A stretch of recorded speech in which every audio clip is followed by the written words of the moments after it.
सुप्रभात। Class 10th lesson number 1 Kritika. इस पाठ का आज हम लोग रिवीजन करेंगे।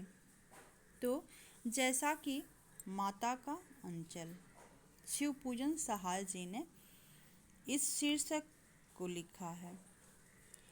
कहने का तात्पर्य यह है कि माता का अंचल ही प्रश्न उठता है कि इस जो पाठ है उसको शीर्षक क्यों माता का अंचल ही दिया गया है। क्या कोई और शीर्षक हो सकता है या नहीं हो सकता है। शीर्षक हम किसे कहते हैं कि जो सबसे सटीक होता है, जो पाठ के सबसे सटीक होता है वही हम शीर्षक देते हैं, वही शीर्षक होता है।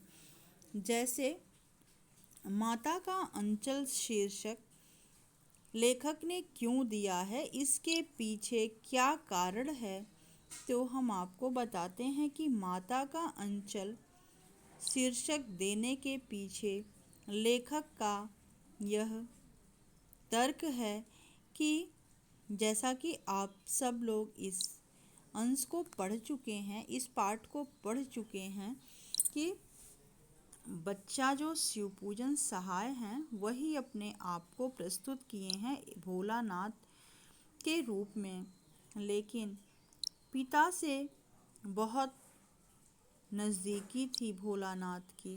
पिता के साथ खाना, उठना, बैठना, खेलना सब कुछ उनका होता था।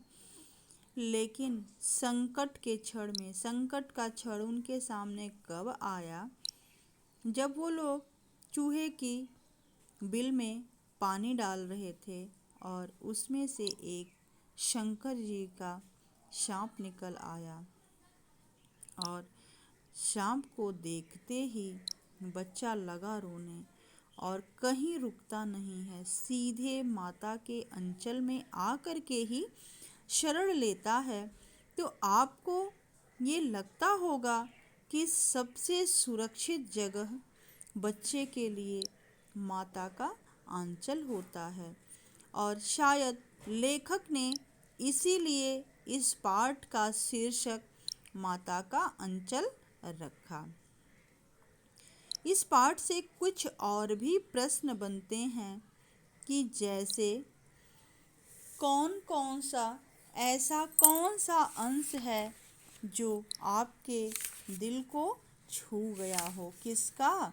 तो इस पाठ में भोलानाथ के द्वारा कौन सा ऐसा अंश है जो आपके दिल को छू गया हो।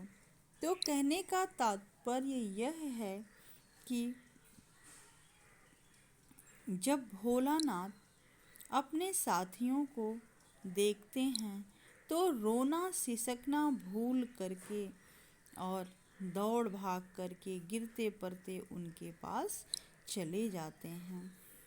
और जिस समय सांप निकला उस समय माँ क्या कर रही थी, तो माँ जो है चावल चुन रही थी और उसी समय भोलानाथ दौड़ते हुए जाते हैं और माता के अंचल में छुप जाते हैं, डर से कांपते रहते हैं और माँ भी जोर से रो पड़ती है, सब काम छोड़ करके बैठ जाती है और अधीर हो करके भोलानाथ के भय का कारण जो है पूछने लगती है। कभी भोलानाथ को अपने अंक में यानी कि अपने गोद में भरकर दबाती है और कभी भोलानाथ के अंगों को अपने आंचल से पोंछ करके उसे चूम लेती है और बड़े ही संकट में पड़ गई है कि क्या हुआ है ऐसा कि भोलानाथ इतना सिसकते रोते और चोट खाते हुए यहाँ दौड़े भागे आए हैं, जबकि भोलानाथ अपने बारे में कुछ बताते नहीं हैं। बाद में बच्चों से पता चलता है कि उनके दौड़ने भागने का क्या कारण है। उनका सारा शरीर जो था वो थर-थर काँप रहा था, रोंगटे खड़े हो गए थे और आंखें बंद कर लिए थे, खोलना भी चाहते थे पर वे खुलती नहीं थी। कांपते हुए होठों को उनकी माँ जो हैं बार बार निहार कर रोती और बड़े लाड प्यार से उन्हें गले लगा लेती थी। तो जैसा कि आपको पता चला कि इस पाठ का शीर्षक क्यों रखा गया है माता का अंचल, तो इसका कारण यह है कि बच्चा जो है संकट के क्षण में सबसे सुरक्षित स्थान माँ की गोद ही समझता है। धन्यवाद।